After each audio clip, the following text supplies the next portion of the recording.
Good evening, you're watching Roath Television. Television for Roath. Later on you can watch part 3 of our 42-part documentary series chronicling the charity shops of Albany Road. But before that, the Roath Historical Laboratory presents the actual history of Roath.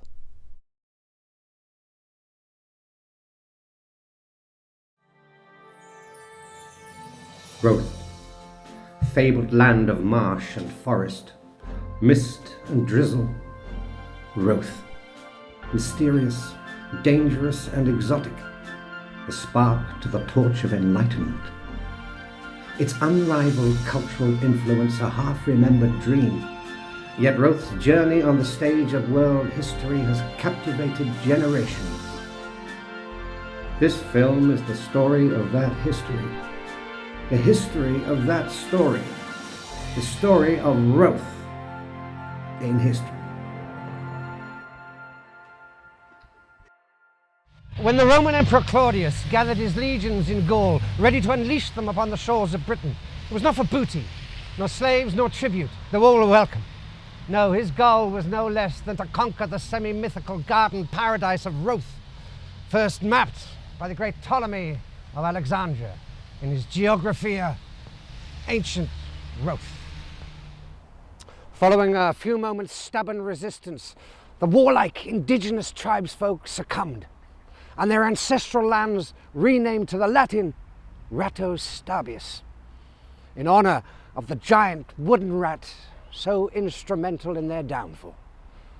The rat remains today both a powerful national symbol and Roath's most populous of residents.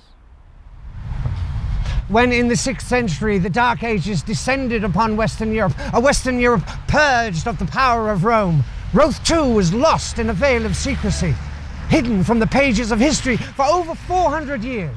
In fact, accidentally left out of the Doomsday Book of 1086, the compilers, having turned left instead of turning right, found themselves lodged in one of the more intriguing taverns of neighbouring Cardiff's emergent dockside. Thus, exempt from northern taxes, Roath flourished as an entirely independent state, notable for a succession of historical landmarks familiar to any schoolchild. Reckymead, 1122. The Magna Carta is signed, defining a new progressive relationship between King Balti II and the Rothian barons, almost a century before its less significant sibling. 1222 witnessed the explosive start of the first 100 Years' War with Splot, when 50 Splotian militiamen were symbolically deafened for their ignorance of Roath's claim to a corridor to the sea, their years nailed to the fortified east gate of Newport Road. Victory followed defeat, just as defeat preceded victory, in a seemingly relentless stalemate, until fermenting opposition to this costly campaign erupted into civil war, as the volatile Lower Kincraig and the profligate Upper Kincraig fought for control of the throne, culminating in the carnage of the Battle of the Macintosh on Darts Night, June the 18th, 1340.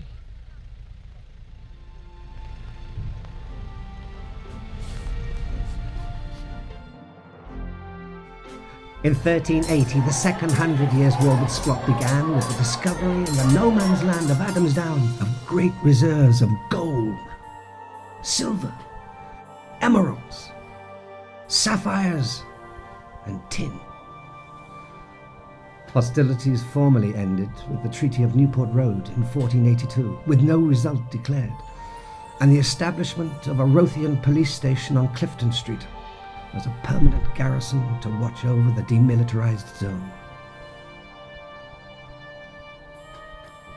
In 1792, Republican zeal and persistent ambition led to the invasion and subsequent annexation of Splot, Cathays, Adamsdown, and finally, Flatholm.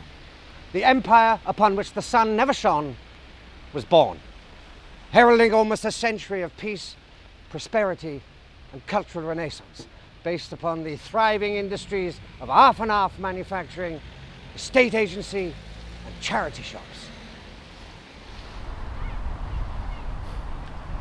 But by 1897, Splott and Cathays had withdrawn from the empire.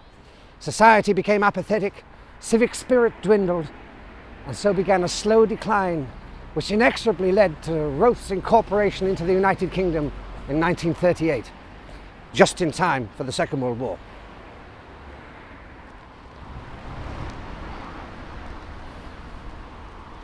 The seismic social and political upheaval of the Second World War bred a new, more radical republicanism and the secessionist establishment of the People's Republic of Roath, led by the infamous Chairman Moy. Politically, a McCartney-Leninist, Moy nationalised all the coffee shops, state agencies and laundrettes. Sweeping land reforms followed, overthrowing all the buy-to-let landlords and dividing all the bedsits and studio flats into people's communes. In 1949, Moy led the people on a long march across Roath Park to buy ice cream. But when the disgruntled proletariat found that the ice cream van was closed for half-day Wednesday, a counter-revolution took place, overthrowing the People's Republic and leading to Roath rejoining the United Kingdom for the third and final time. Moyism had failed.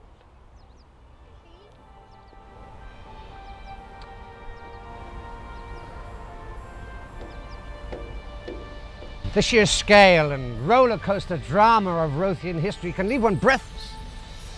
And yet, much of this richly archived and vibrant story has been ignored, sometimes even actively suppressed by a jealous Cardiff, Wales and United Kingdom, who would have us believe that Roath is and always was